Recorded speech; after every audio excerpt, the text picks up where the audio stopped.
Okay, I hope you all are seeing the Ukraine the latest podcast. Interesting headlines today. Um, uh, Ukraine has seized more territory than Moscow in the last month, and even more Russian casualties being reported, as we know from that it's underreported. We talked about the movie Mr. Nobody versus Putin, and that's no surprise. And then Zelensky is appealing to the Gulf states. Everything is getting reshuffled now, and I'll talk about that. Um, the history of Iran, it's very different than the history of Iraq. It never was a colony, but it was a client state, specifically of Britain, you could say. Um, we're going to get into the origin of Shia versus Sunni.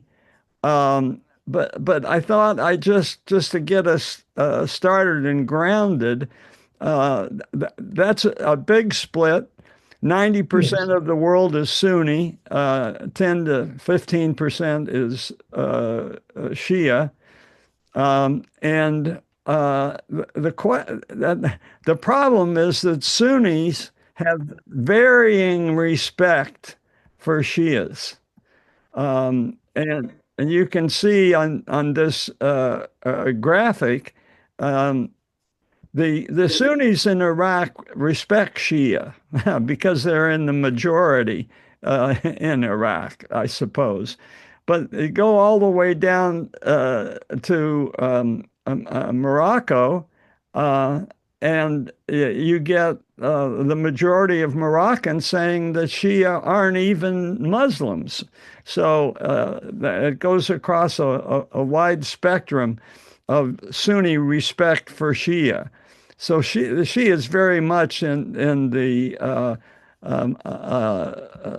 second tier ranking of Muslims, and of course Iran is the number one Shia country in the world. So this is all going to play out in the coming weeks and months.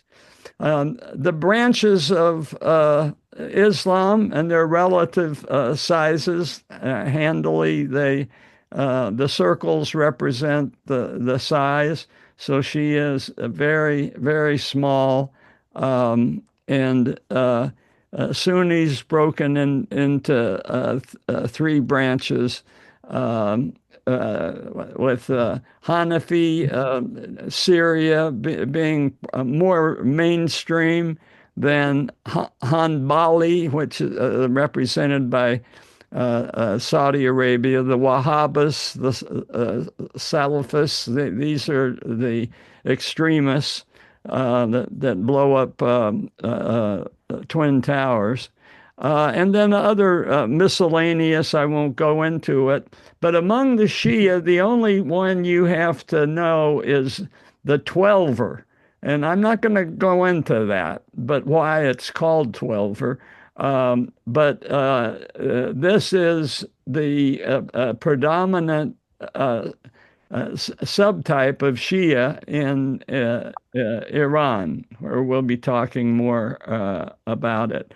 The Alawi are a very minority in Shia, and they, however, in Syria, the French handed the administration over to the country, to the Alawites. And that's created a lot of problems. Just I'll get more into that in a little bit, but that's Syria. Um, and so five countries, half or more of the Muslims in the population are Shia. Iran, the major one. Iraq, right next door, so unsurprising, majority are Shia. And us going out in and wiping out Saddam Hussein was a real gift to Shia Muslims, because they went from being a suppressed majority to a ruling majority.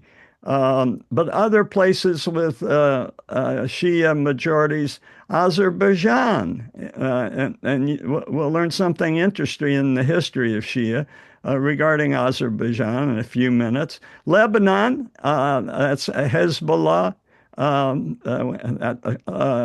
a name we hear often, but they're causing mischief always on Israel's northern border, as they are right at the moment. And then in the Gulf states, Bahrain has a majority of Shia. So very interesting. Afghanistan has a good share. The Hazari, who are Mongolian in background, they to differentiate themselves from the rest of the population, they are Shia, and so yeah, that's it. So percent of the Muslim population that's Shia, Iran, the largest percent, and 99% of the population is Muslim. Now, if you go down all the way to the far end of that, Lebanon, only 61% of the population is Muslim. A lot of Christians in Lebanon. Um, uh, my high school sweetheart was a Christian from Lebanon. Um, the Iraq, the majority is Shia. And it was odd that Saddam Hussein was lording it over these poor Shia for so long. And Azerbaijan, mostly Shia, which won't be a surprise when you hear the history. Um, so minority Shia countries, I won't go through them all. They're all about the same. Um, uh, all right, so the problem was the after World War I, Europeans took on colonies, and there was a secret pact before the end of World War I to divide up the Arab world. And it was called the Sykes-Picot. And it involved a lot of areas, including a lot of Turkey. Italy was going to get the southern part of Turkey, but then a warlord named Ataturk had different ideas and fought and got absolute independent control for Turkey. France was pushed then back into the current area of Syria, which it controlled absolutely. And Britain, the dark, what is it, salmon, is what they controlled absolutely, which is the highest percent of Shia concentration in East Iraq. And then the softer colors are just spheres of influence. Um, okay, so now here's a rational map. If after World War I, there had been demographers charged with setting up boundaries, they would have come up with a rational map that would have created a huge Sunni state in the middle and hived off Shia minority states on either end. So here, this is the Alawite, uh, the area they controlled. But instead, the French said, okay, Alawites, you run all of Syria for us, us colonial masters. And the Brits said, okay, Saddam and your ilk, you rule all of Iraq and suppress the Shias. So minority populations were picked to lord it over majority populations, very unstable. And finally, after what, 25 years of American policy, that has been rationalized. So now you have Shias in charge of a Shia state, and you have Sunnis in control of a Sunni state. So it wasn't that American policy was intelligent. It was unlucky in a lot of ways, but long term, it seems to have at least with at great cost erased this contradiction that was a legacy of World War One. Ethnic adjustment. So this is another way of saying the same thing. After World War One, maybe they should have created a Sunni stan and a Shia stan, but they didn't. Misguided, but perhaps lucky. The Kurds, meanwhile, are sitting up here, and they straddle borders between Iran, Iraq, and Turkey. And Turkey and the Kurds, of course, have epic problems. So the Abraham Accords, I want to at least mention, this was something dreamed up apparently by Jared Kushner, of all people. Um, and it seems to have a certain logic as time goes on, because now you have Israel and the Gulf states, at least this week, on the same side of a raging war in the Middle East. And that would have been unthinkable a while back. In fact, when America went into Afghanistan and Iraq, we specifically asked the Israelis to stay out because their presence would have only inflamed Muslims. But now, not so much. I mean, we'll see. We'll see. It's way too early.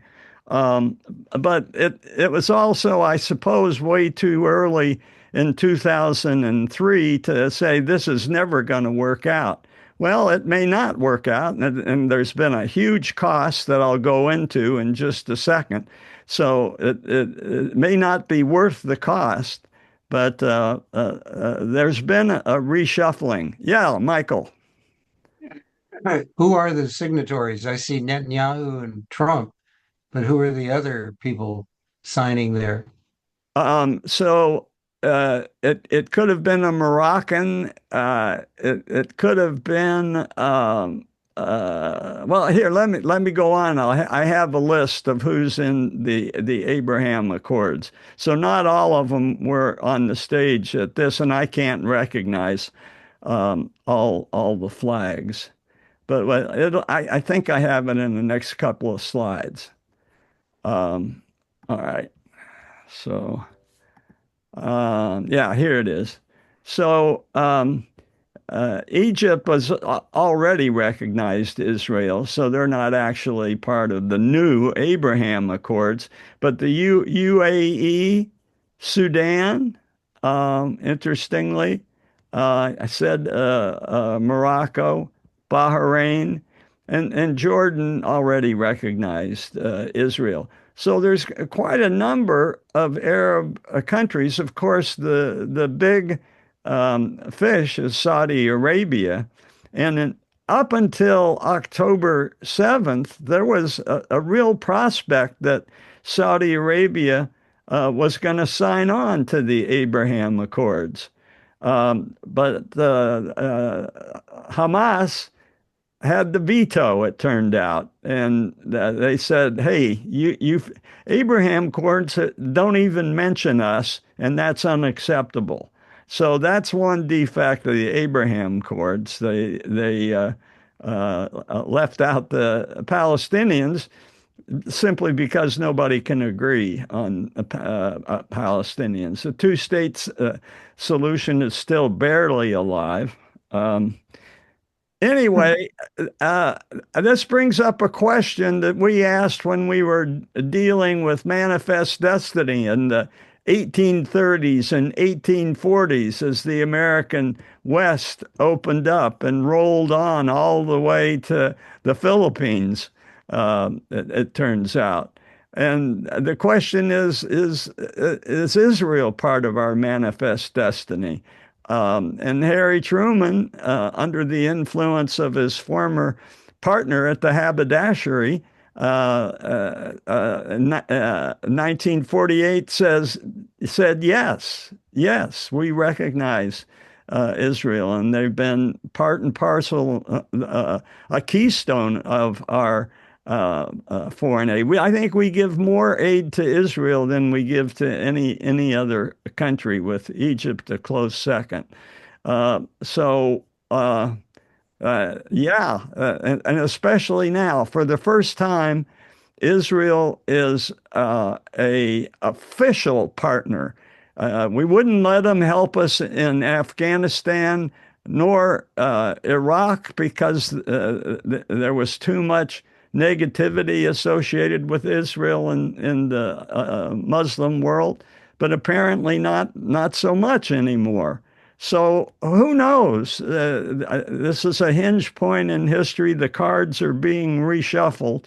Um, and so it's a different world. The essential question, will Arabs feel more solidarity with other Muslims, or will they feel more solidarity with ethnic Semites, which the Israelis are? They've just had this quarreling cousins at a peak for the last 100 years. But the Semites and the Persians, as we'll see, have been quarreling for 3 millennia. Um, so here's a question I asked Chat GPT. Um, did the American intervention in Iraq in 2003 result in a democratic government?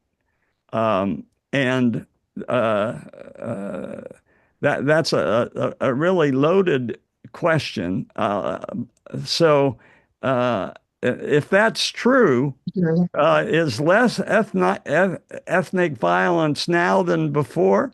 And what was the tally of the cost and suffering? Um, I've always been thinking that that was the worst thing America ever did.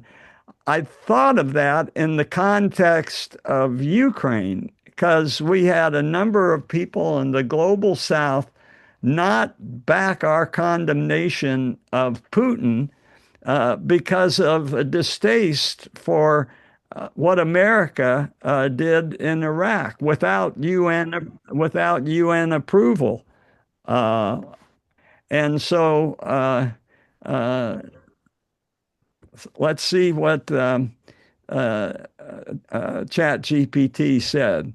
Um, Before 2003, with Saddam in power, we got to remember there was brutal repression of Kurds, which included poison gas. I don't know if you remember that. And that's why we were backing Saddam. Donald Rumsfeld was part of that. And there were suppressions, terrible suppressions of Shia uprisings. Uh, but just as the Brits designed it, there was strong centralized control, and it was state-directed violence, but not civil war. Okay, so a fine distinction, I grant. Um, so Iraq did adopt a new constitution in 2005 and began holding regular multi-party elections. Governments have changed, power has been passed. And so, yes, Iraq today has an electoral constitutional system. However, there are still sectarian tensions, Shia, Sunni, Kurds, um, widespread corruption. But look at our own country. So, not necessarily an outlier in the current milieu. Militias still roam around. The state remains fragile. Freedom House classifies it as partly free, um, more democratic than under Saddam, but not a liberal democracy. I asked VDEM how they ranked Iraq, and they put it in the category of an electoral democracy, but with a pretty low index score. Um, Somewhere around 0.35. The global average is 0.49. And for those of you not familiar with VDEM, they've got 16 measures that they look at, like free press and things like that, to classify.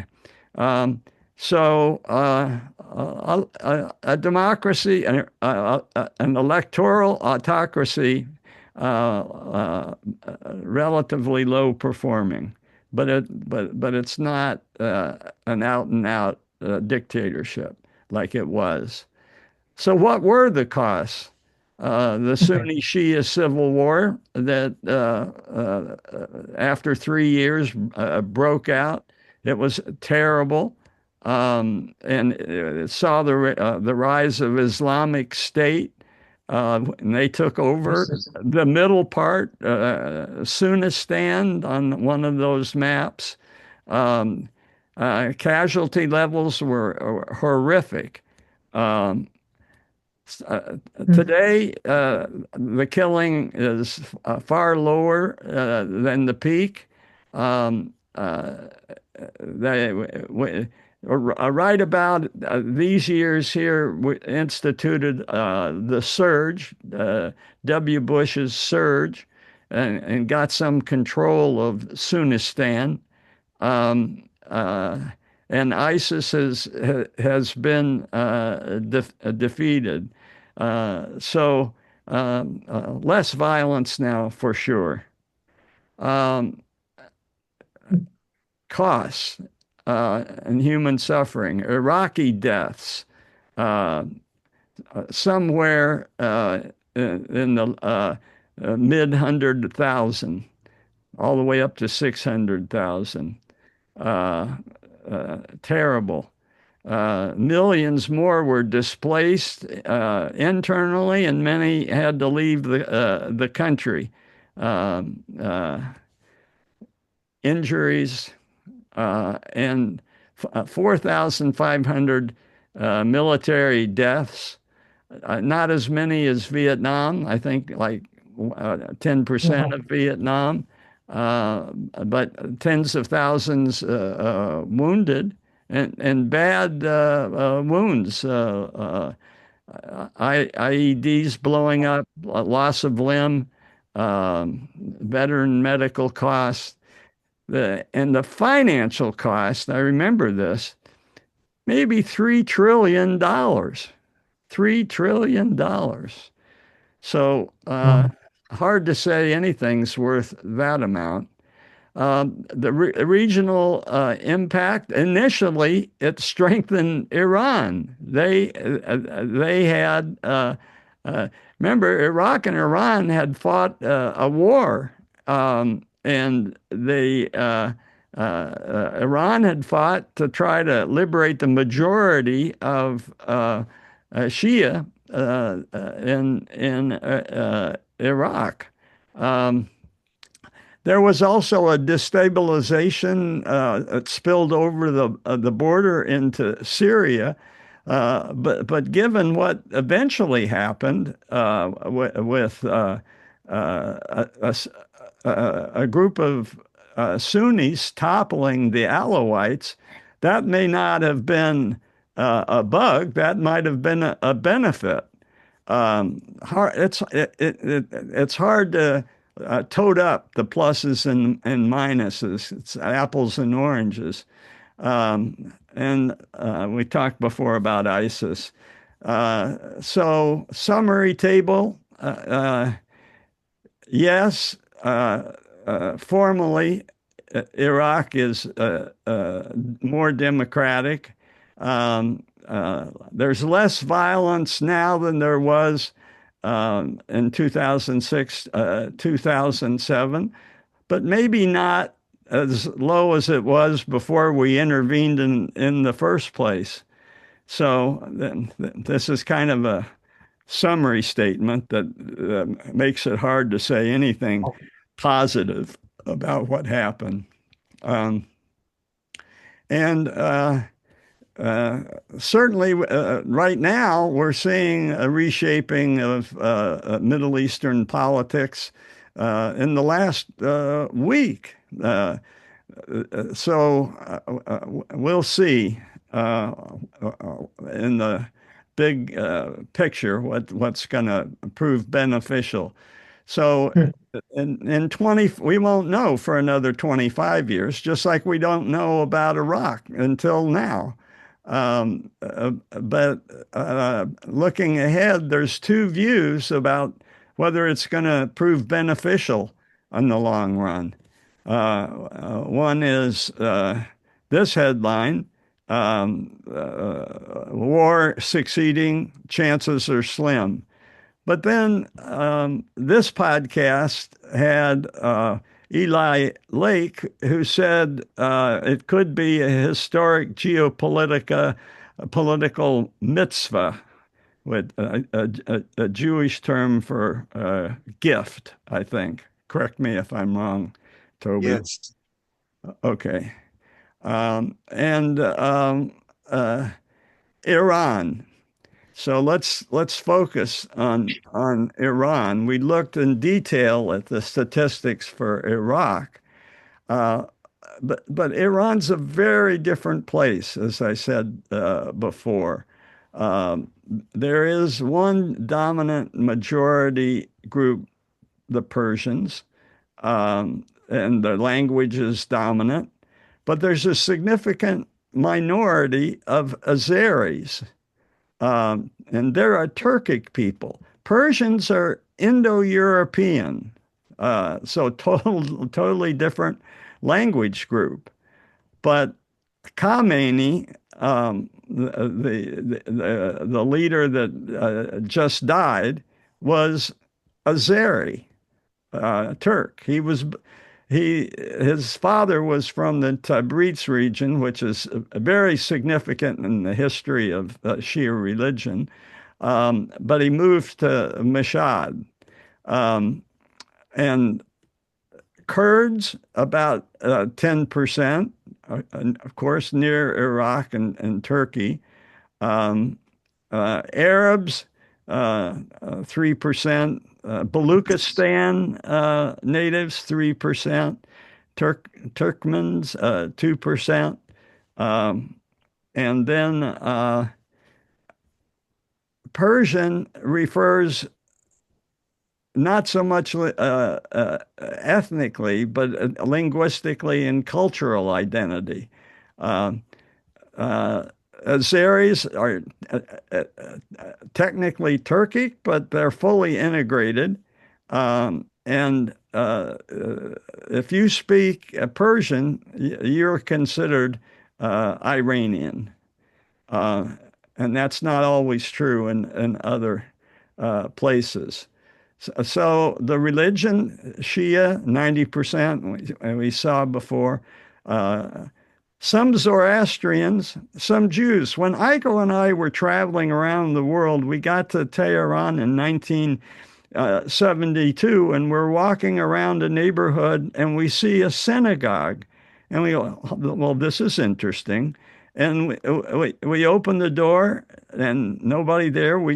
So we go in, and a young man comes up to us, very friendly, spoke English, and we wound up having dinner with him and his parents' home. And there's a historical reason for that. We'll be talking about the great history, the salvaging of Judaism from slavery by Cyrus the Great. I have a slide on that. The Baha'i religion, which we've probably bumped into somewhere along the line, is a homegrown Iranian religion, but they're ruthlessly suppressed as heretics. Um, so it's hard to practice Baha'i. The Sunni minority is around the edges of Iran. Um, uh, Zoroastrianism is still practiced in the mountains. There are parts of Iran where oil seeps from the ground, so it's very easy to maintain an eternal flame in these churches based on the local oil. It's like the Berea tar pits in downtown LA. Um, uh, and I'll talk more about the export of Zoroastrians abroad in just a second. Um, Oh. uh, Iran has the largest Jewish community in the Middle East outside of Israel. It's not a very big percentage, but absolute numbers, it does. And this just gives where these people tend to live, what part, regional part breakdown. In the interest of time, I'll move ahead. The Parsi community, I mentioned this because one of our son's friends from high school is from a Parsi family. And who are the Parsis? They're people that fled Persian persecution of Zoroastrians and went to India, 60,000 of them.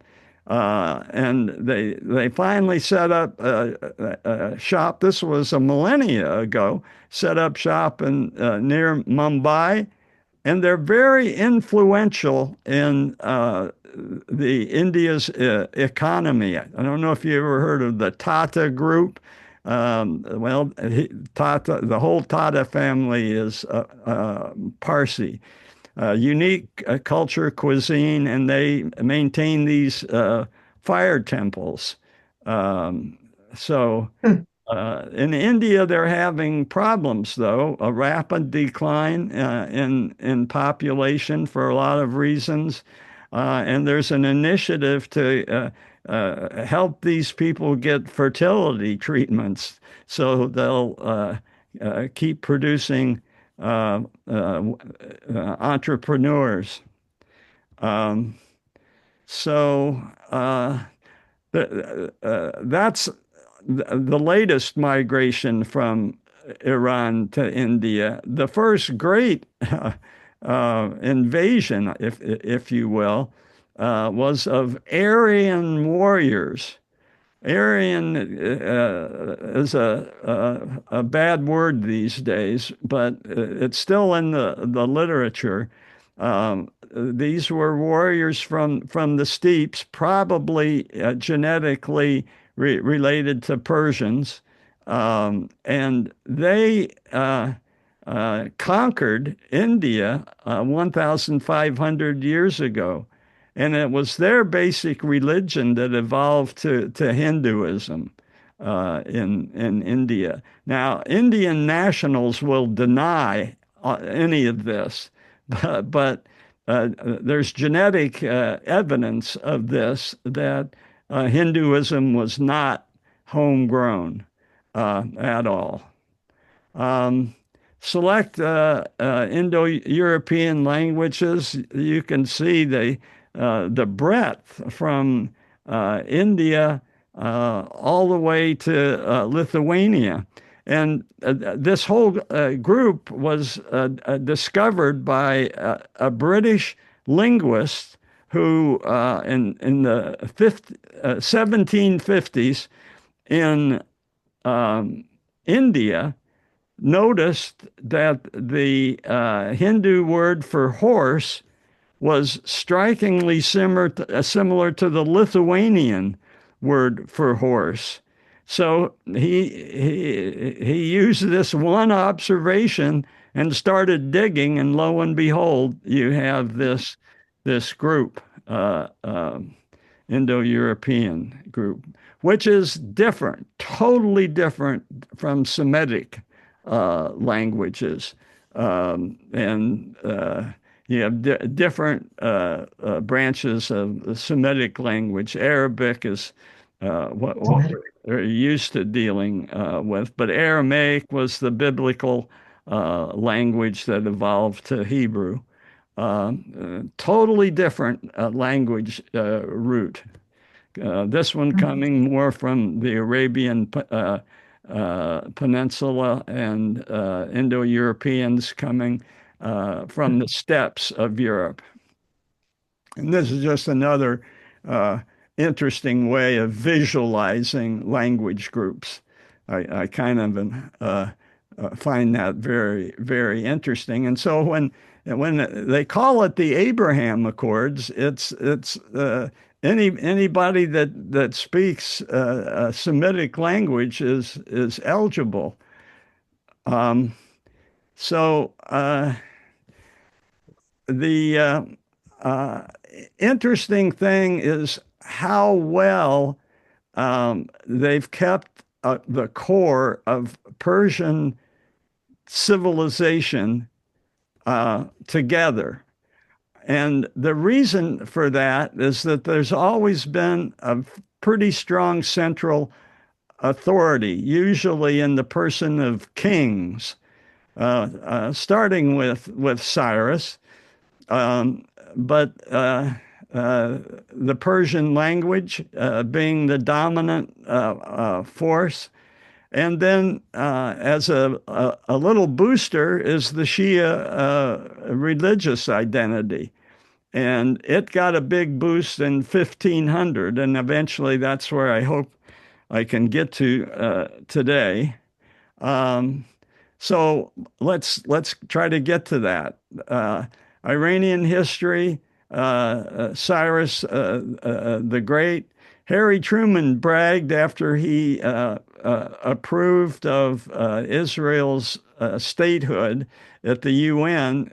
He bragged that he was the new Cyrus, referring to, and this is in the Bible, the Cyrus who liberated the Jews from Babylonian captivity. The last Shah that left in dishonor, he probably got himself in the most trouble by throwing a big bash in 1971, celebrating 2,500 years of Persian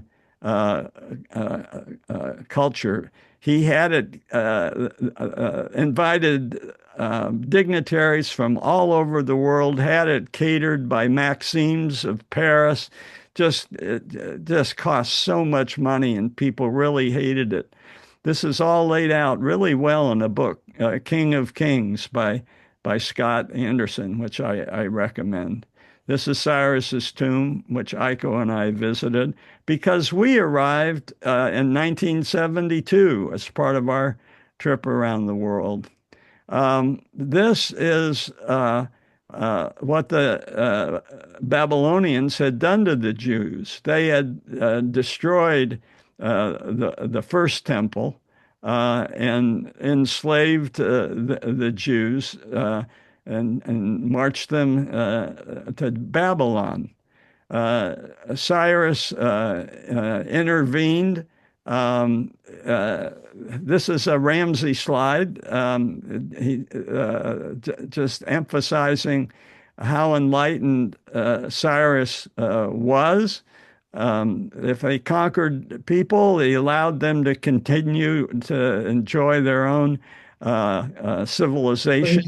And Ramsey said they weren't snobs like Egyptians, nor religiously exclusive like the Hebrews, or just downright cruel like the Assyrians. So Cyrus was a good guy, and he freed the Jews. They went back and built the second temple. And that temple was finally destroyed by the Romans in 70 AD. The Cyrus's grandson we've encountered, Xerxes. He was the bad guy in the Persian effort to conquer Greece.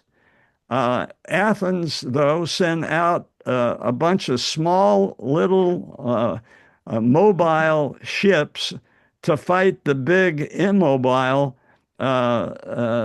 Persian ships. And they defeated an upset, if there ever was one.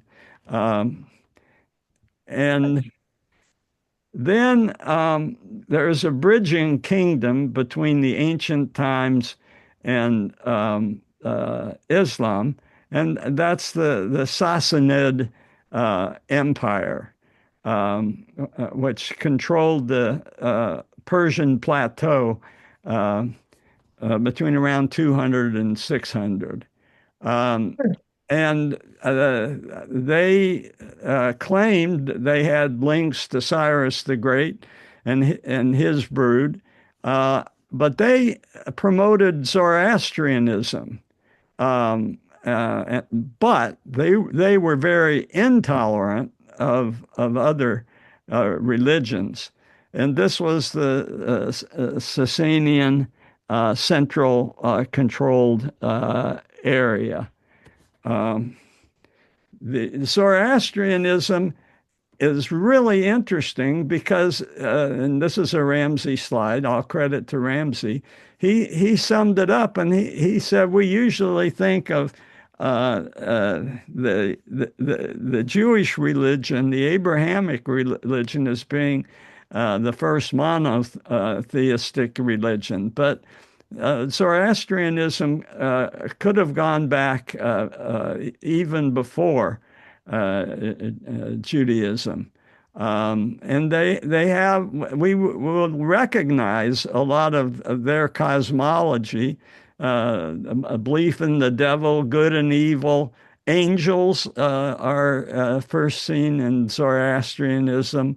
Um, I won't go into any detail, but a fascinating. And so the Parsis hanging on to the Zoroastrianism, you can understand why and why they would leave even Persia, even if they had to go to Bombay. And so this just summarizes some of the beliefs: charity, golden rule, good deeds, equality of men and women, which, by the way, is and has been a central belief in Persia for a long time. It's hard to square that with such a male chauvinist religion like we've seen in Iran in the last 50 years. But women have still maintained, and we saw the protests, the women protests, refusal to wear the scarf, which, by the way, was not enforced as of a couple of years ago. That protest took won the day. Um, so I just keep your eye on women as we look at the outcome of what's going to happen in Iran. Monarchism, a kind of a boutique religion that broke out in small circles. If you say something as monarchistic, they look, it's too much looking at the world black and white. Um, but it was a real sect that took root in among soldiers in various places. And here they are on this map, spread Then quite a distance. So Islam. I won't go through that. You all know what happened down here in Medina and Mecca. By the way, Medina was a Jewish city, and they because Muhammad was talking about a monotheistic religion as opposed to the other pantheistic religions that were prevalent at the Kaaba, which apparently is a asteroid that has been worshipped for millennia. But he had to leave because he was preaching monotheism. Muhammad had to leave and go to a Jewish city, Medina, where he was accepted so much that he could raise an army and go back and conquer Mecca, and the rest is history. And pretty soon, you have the Umayyad dynasty, but they're chased out by the Abbasids. And well, this is interesting to us because the Umayyads had to escape all the way across, and they wound up in Spain. And so we're reading Spanish history, and we're reading a lot about the Umayyads at the moment. So the Abbasids are, I guess, what, 750 to 1200s, quite a long Abbasid. caliphate. Um, so, what happened to the Persians when all this commotion was going on? Well, they were conquered, but their solution was to take over the bureaucracy in Baghdad.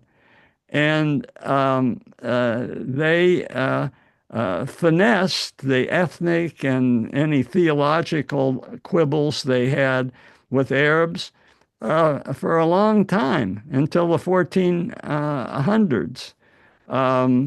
They have their own sense of culture and beauty.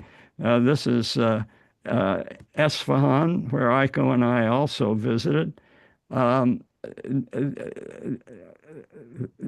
the other thing for a few of us, the doctors in the group, um, it was the Persians that developed perhaps the most sophisticated ideas of medicine, and that they had discovered what the Greeks had done, and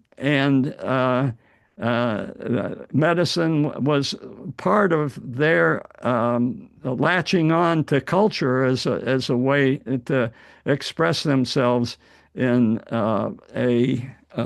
society where Arabs were in military control. Um, anyway, there's a famous physician known as Races who was doing some interesting medical work while the West was stuck with Galen and his four humors, which stuck around for an awfully long time. This is spelled out wonderfully in a book, The Emperor of All Maladies by Siddhartha Mukherjee. And he talks about the history of cancer. And what's so good about him is he'll take a time out and go deep into, well, who was Galen and what did he believe and how crazy was that? Um, so as I said, the Persians passed it on to Umayyads, who uh, took it to Spain, and in the city of Cordoba, which was founded in 700 and lasted for 500 years, there were many Italian scholars that visited Cordoba. Uh, uh, Cordoba. Am I saying that right? And they learned. Oh, look, they preserved what the Greeks were saying, and so a lot of those that wisdom got back to the Italian city-states and was behind the Renaissance. I think also by way of Paris, the University of Paris. Which had an easier access, perhaps, on land to Cordoba than the other. Uh, so, astronomers, navigation, famous. And somebody came up with a graph. We all like graphs. And they quantified graphically the Muslim contribution to civilization. And it's interesting that they did a lot. While Europe was in the Dark Ages, the Muslims were elevating the history of science. Um, so I think this will probably be a good place to stop. Um, Wow. we'll start here next time, and I will finish the history of Iran, going through all the Shahs and ending with the downfall and Khomeini's ascendancy, and how that was a domino into the what the Wahhabists did, 9/11, and a lot of that came from the influence of Islam in Persia, which was, if you look at the history, was kind of an anomaly. But we may have played a role in that in 1953 when we helped unseat an elected president, Mossadegh. But all that until we'll have to wait until next week. So I'll open it up.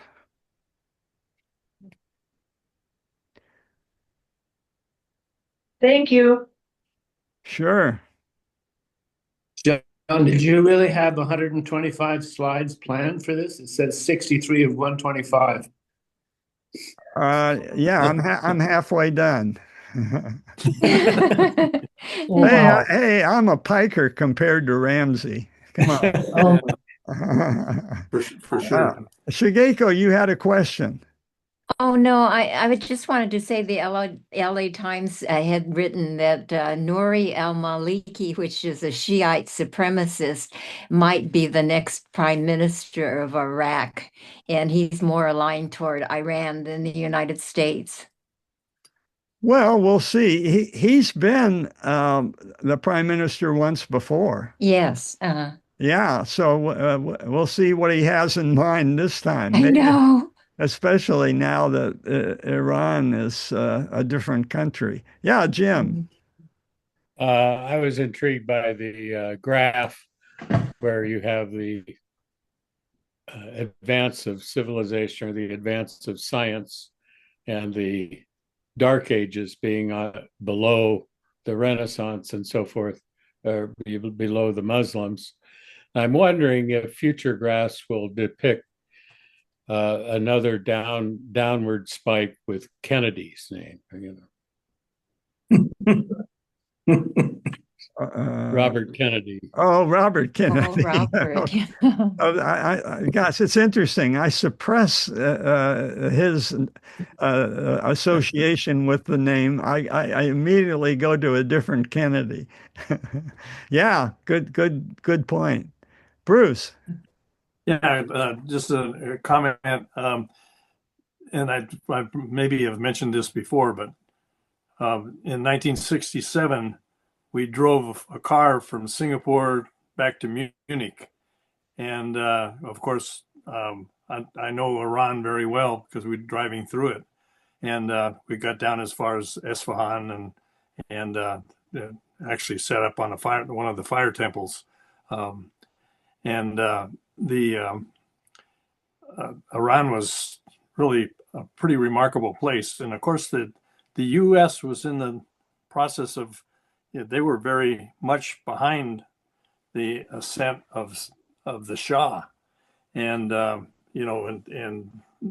over time, one of the things that we noticed there is that whenever you drove through a town, the town itself was remarkably clean and paved and everything.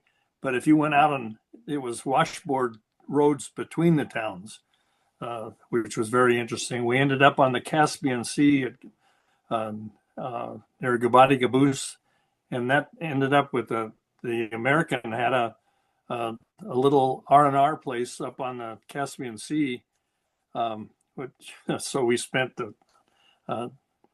the guy gave us, I think, some beers, and that he was impressed to see us. But and pretty remarkable place. The other thing is that we have ended up with Mountain Shadow again, and we hosted a Kurd that he and his wife ended up.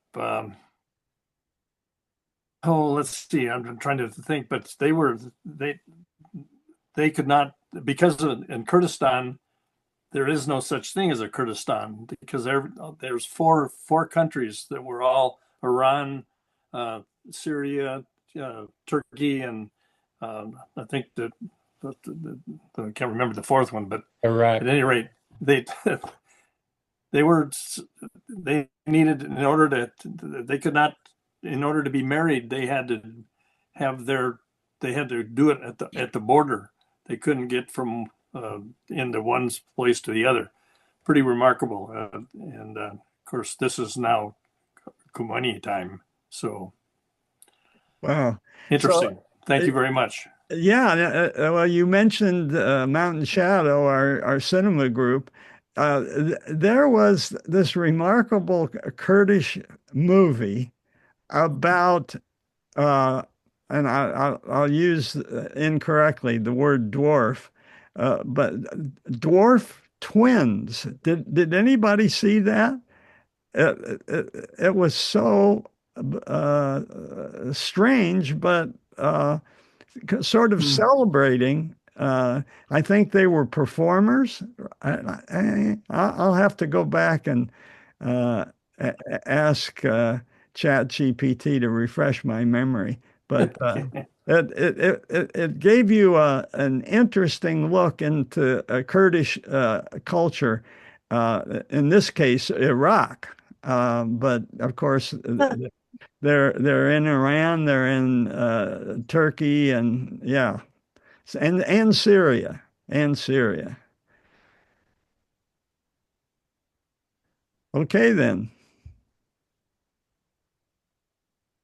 I'm wondering Oh, yeah, thanks. Thanks, John. Thanks, John. Thank you. Hey, John. Okay. See ya. John, Yeah. I'm wondering what Shade and Adibe are thinking these days. Our Yeah. pharmacy friends. Yeah. They were Persian. And then we had all our Afghan patients, It's just, what a mess. Yeah. I had an Afghan, no, not Afghan. I had an Iranian patient from Esfahan who told me that Esfahan was a Jewish city originally. Really? Yes, I did Yeah. not know that. Yeah. Okay. Well, All right. So okay. Take care. go Gales. Sure. Why not? Thanks, John. You betcha. So, Homer, sorry we didn't Oh,